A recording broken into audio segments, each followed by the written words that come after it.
کے لیے right side پہ سنا. اور ایک دوسری لیبارٹری میں کہا کہ تم اپنے بچوں کو بائیں طرف، جیسے امام نے حکم دیا اس طرح سنا. عزیزان محترم 3 مہینے کی آبزرویشن کے بعد یہ نتیجہ نکلا کہ جو مائیں بچوں کو دائیں طرف سلاتی تھی، رائٹ سائڈ پہ سلاتی تھی، وہ بچے سوتے کم تھے، روتے زیادہ تھے. سوتے کم تھے، روتے زیادہ، ان کا گروتھ ریٹ بھی کم، ان کی نشوونما بھی کم. اور وہ بچے، وہ مائیں جو امام کے حکم کے مطابق بچوں کو سلاتی تھی، وہ بچے سوتے زیادہ تھے، روتے کم، ان کا گروتھ ریٹ بھی زیادہ تھا، ان کی نشوونما بھی زیادہ. عزیزان محترم قول امام سے اس نے تجربہ کیا، اسے تحقیق کی، اسے پتہ چل گیا. لیکن اب سوال یہ کہ امام کو کیسے پتہ چلا؟ آج کل بس ماڈرن دور ہے، سائنسی تحقیقات آ گئی ہیں، ایجادات آ گئی ہیں، بندہ اس سے اندازہ لگا دیتا ہے کہ ماں کے پیٹ میں کیا ہے، کیا معاملات ہے. لیکن اس دور میں کہ جب سائنس نام کی شے نہیں تھی، امام نے کیسے اسے بتایا؟ اب اس نے تجزیہ کرنے کے بعد، تحقیق کرنے کے بعد اس نے کہا اس لیے کہ جب بچہ شکم مادر میں ہوتا ہے تو بچے کو ساری غذا کا دارہ مدار، اس کی زندگی کا دارہ مدار اس کی ماں کی دل کی دھڑکن سے ہوتا ہے. اس کی ماں کی دل کی دھڑکن سے ہوتا ہے. بچے کے شعور میں، یہ لاشعور میں یہ بات بیٹھ جاتی ہے کہ یہ جو دھک دھک ہو رہی ہے یہ میری زندگی کی علامت ہے. جب تک یہ دھک دھک ہوتی رہے گی میری زندگی چلتی رہے گی. جیسے ہی وہ بچہ اس دنیا میں آتا ہے تو اب وہ جو کہ اس کے ذہن میں تھا، اس کے لاشعور میں تھا، تو اس کے شعور میں بھی بات پھیل جائے گی کہ جیسے ہی جب تک یہ دھک دھک رہے گی میری سانسیں بحال رہے گی، میری زندگی بحال رہے گی. لیکن جیسے ہی وہ بچہ اس دنیا میں آتا ہے کہ جب وہ دھک دھک کو محسوس نہیں کرتا تو پھر وہ اپنے آپ کو غیر محفوظ سمجھتا ہے، اپنے آپ کو غیر محفوظ سمجھتا ہے. تو اب جو مائیں اپنے بچوں کو دائیں طرف سلاتی تھی، پتہ چلا کہ ان کے بچے روتے کیوں تھے؟ اس لیے کہ دل بائیں طرف ہوتا ہے، دل بائیں طرف ہوتا ہے. اور امام صادق نے کہا کہ جو بچوں کو بائیں طرف سلاتی ہے ان کے بچے چین سے بھی سوتے ہیں. تو اب سوال صرف اتنا چھوڑ کے جانا ہے، جملہ آخری ہے، سوال صرف اتنا چھوڑ کے جا رہا ہوں. اس ڈاکٹر نے بھی سوال چھوڑ کے جا رہا ہے کہ آج اتنی سائنسی ایجادات کے بعد جب ہمیں پتہ چل گیا تو اس دور میں جب سائنس نہیں تھی تو امام صادق کو کیسے پتہ چلا؟ تو فقیر کے پاس صرف ایک ہی جملہ ہے کہ یا جب نظام قدرت بن رہا تھا یا تو یہ امام بنا رہا تھا یا یہ امام دیکھ رہا تھا.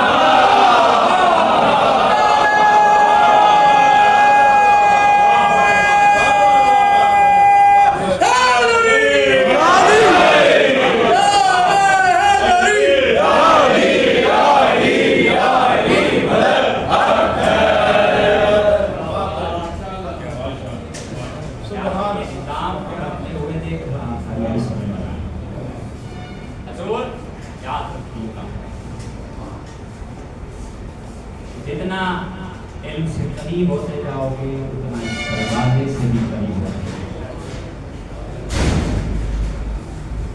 اس امام نے دین مصطفیٰ کی جو نشر و اشاعت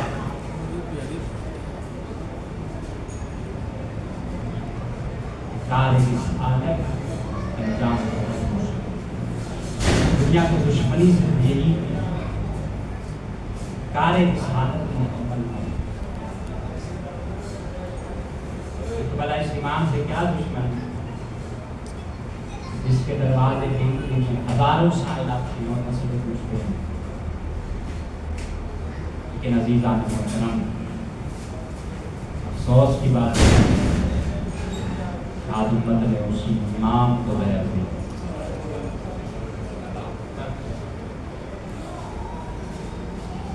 اب اس امام کی مجلس میں بیٹھے ہیں.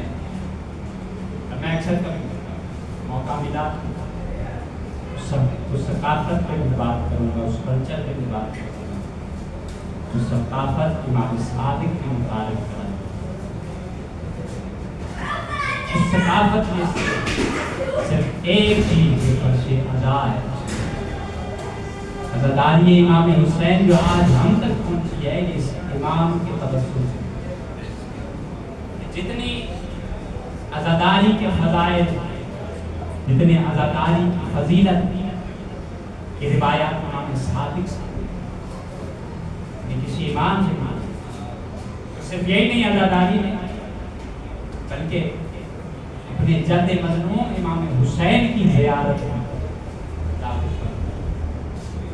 جتنی فضیلت کی روایات امام سے۔ آج آپ کربلا جاتے ہیں، خدا آپ کو کربلا دیکھ کر جائے، ہمارے بھائی کربلا سے ہیں، اس بات کی گواہی دیں۔ آج جو کربلا میں جتنے بھی مقامات ہیں، مقام علی اکبر، مقام علی اصغر، قلعہ زینبیہ، کفر عباس، مقتل کا، ساری معین کی ہوئی اس چھ امام۔ امام صادق آج بھی کربلا میں مقام ہے، مقام امام صادق۔ میرے مولا کا تھا، مولا جب بھی کربلا جاتا ہے اس مقام پہ قیام کرتے اپنے اصحاب کو سوال لے کر جاتے تھے، اور ایک جلوس کی شکل میں امام کبھی کسی مقام پر جاتے تھے، کبھی کسی مقام پہ، کبھی کسی مقام پر ہو کر کہتے تھے ہاں یہی وہ مقام ہے جہاں 18 سال کے اکبر کو برچی کا پھل لگا، ہاں یہی وہ مقام ہے جہاں 6 ماہ کے لیے اصغر کو تیر لگا، ہاں یہی وہ مقام ہے جہاں ہمارے چچا عباس کے بازو قلم ہوئے، ہاں یہی وہ مقام ہے جہاں میرے جد حسین کو 13 ضربوں سے مارا گیا۔ عزاداروں لیکن ایک مقام راوی لکھتا ہے کہ ایسا مقام ہے کہ جہاں امام صادق بے انتہا گریا کرتے تھے، عزادار اس مقام پہ پہنچتے تھے، اتنا گریا کرتے تھے کہ امام کا سر کا امامہ کھل کے گردن میں آ جاتا تھا، اور لوگ پوچھتے تھے مولا تفسیر سے پہلے اتنا گریا، مولا یہ مقام کون سا ہے؟ اس وقت امام رو کر کہتے تھے ہاں یہی وہ مقام ہے جہاں سے ایک بہن نے 70 قدم کے فاصلے میں بھائی کو دیوا ہوتے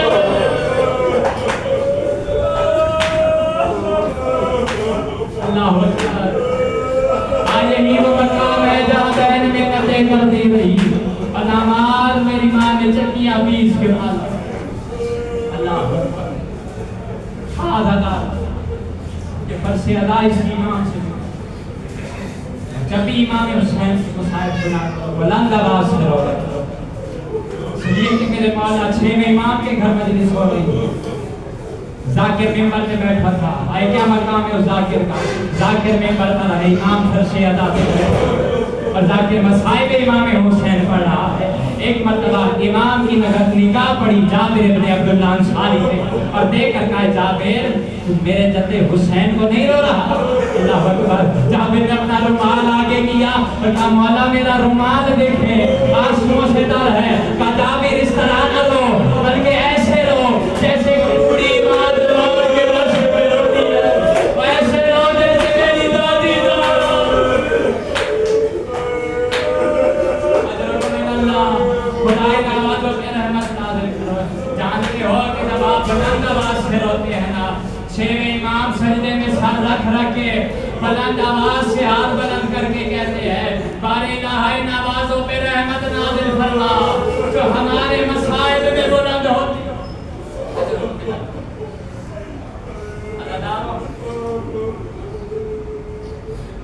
کسی نے پوچھ لیا میرے مولا سے روایت دے کے آپ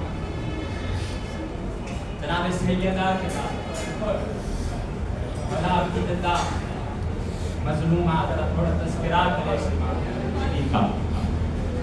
امام نے کہا کہ یاد رکھنا جب بھی محشر کا میدان ہوگا ایک آواز آئے یا اولل معاشر وضو ابصارکم، اے محشر والوں اپنی آنکھوں کو نیچے کر لو، اس لیے کہ رسول کی بیٹی کی سواری آ رہی ہے۔ تھوڑا سا مانا بنائیے گا یہ حق بنتا رسول کی بیٹی کی سواری آ رہی ہے، سب نظریں جھکا دیں گے مگر رسول نظریں نہیں جھکائیں گے۔ ایک مرتبہ آواز آئی یا رسول اللہ آپ بھی نظروں کو جھکا دیں، اللہ رسول پوچھیں گے یا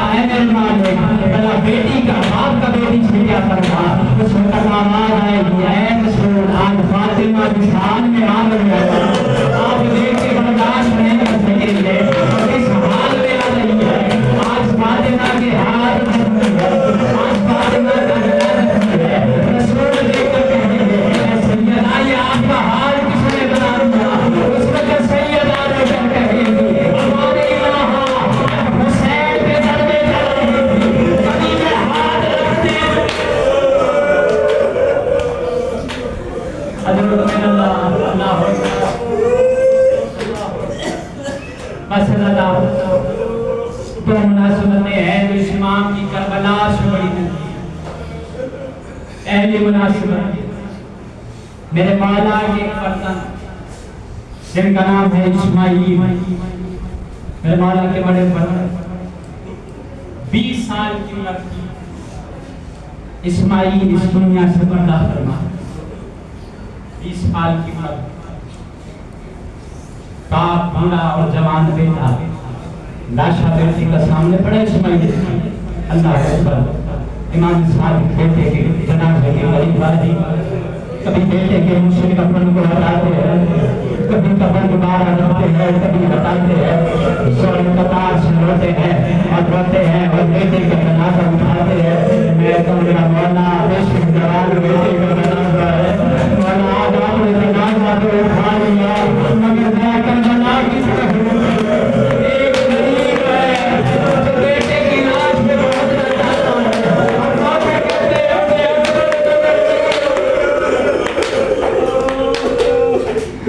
مجھے اکبر نظر نہیں آتا. حالات اور دوسری مصیبت یہ ہے رات کا وقت تھا, مدینہ کا شہر تھا, میرے مولا صادق کے گھر پر آگ لگا دی گئی. منصور دلال میں خدا لالچ کرے اس کے حکم پر میرے مولا کے گھر کو آگ لگائی گئی. اداکاروں گھر میں میرے مولا کی بیٹیاں تھیں جو اونچی آواز سے بیان کرنا شروع کیا. اداکاروں بیٹیاں کبھی ایک حجرے سے دوسرے حجرے, کبھی دوسرے حجرے سے تیسرے حجرے. اداکاروں مجھے نہیں پتا کہ مولا جعفر صادق نے کیسے آگ بلایا, لیکن اتنا جملہ سن لو کہ آگ بجھنے میں اتنی دیر لگی کہ گھر کا صرف ایک حجرہ باقی رہ گیا. ساری بیٹیاں اس حجرے میں آ گئی. ایک مرتبہ امام صادق اس حجرے کے قریب آئے اور اس حجرے کے دروازے پر ہاتھ رکھ کے زور سے بیان کرنا شروع کیا, زور سے رونا شروع کیا. اداکاروں نے بلند آواز سے رونا سنت امام صادق ہے کہ آئے کہہ کے رونا چھیڑے امام کی سنت ہے. ایک مرتبہ مولا کی بیٹیاں قریب آئی اور قریب آئی کا بابا آپ روتے کیوں ہے, ہمارا حجرہ ایک بن گیا. اس وقت مولا صادق رو کے کہتے ہیں آج یہی سے بات مجھے بلاتی ہے, آج ہمارے گھر آگ لگی, میں بھی موجود تھا, بیٹیوں تمہارے بھائی بھی موجود تھے, آج ہم سب نے مل کے آگ بجھا دی. مگر میرا سلام ہو میری دادی زینب پر کہ تم سوتے غریبا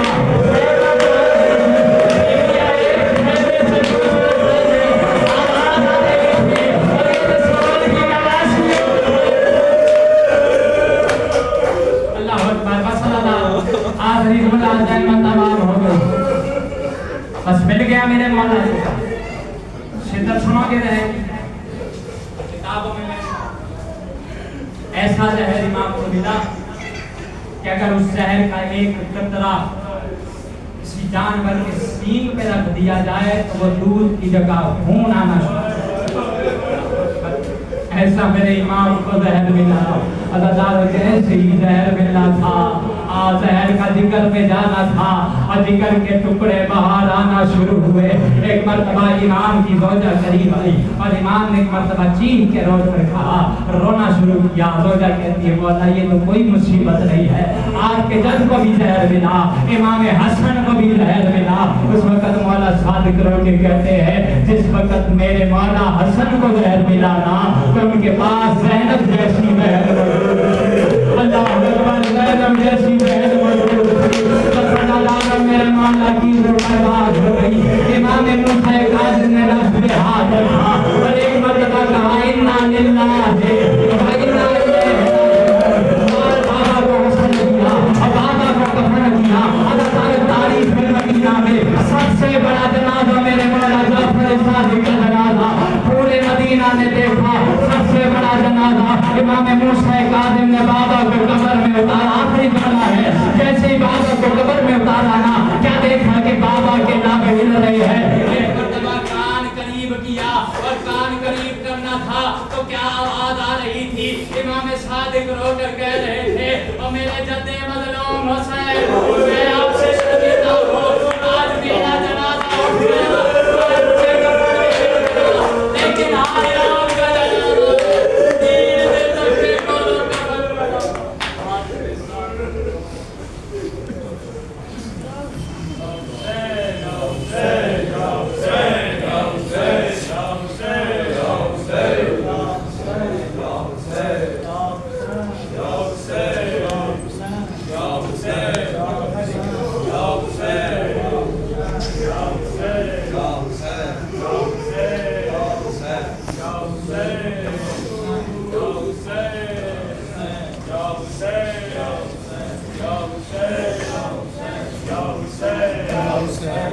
Hussein.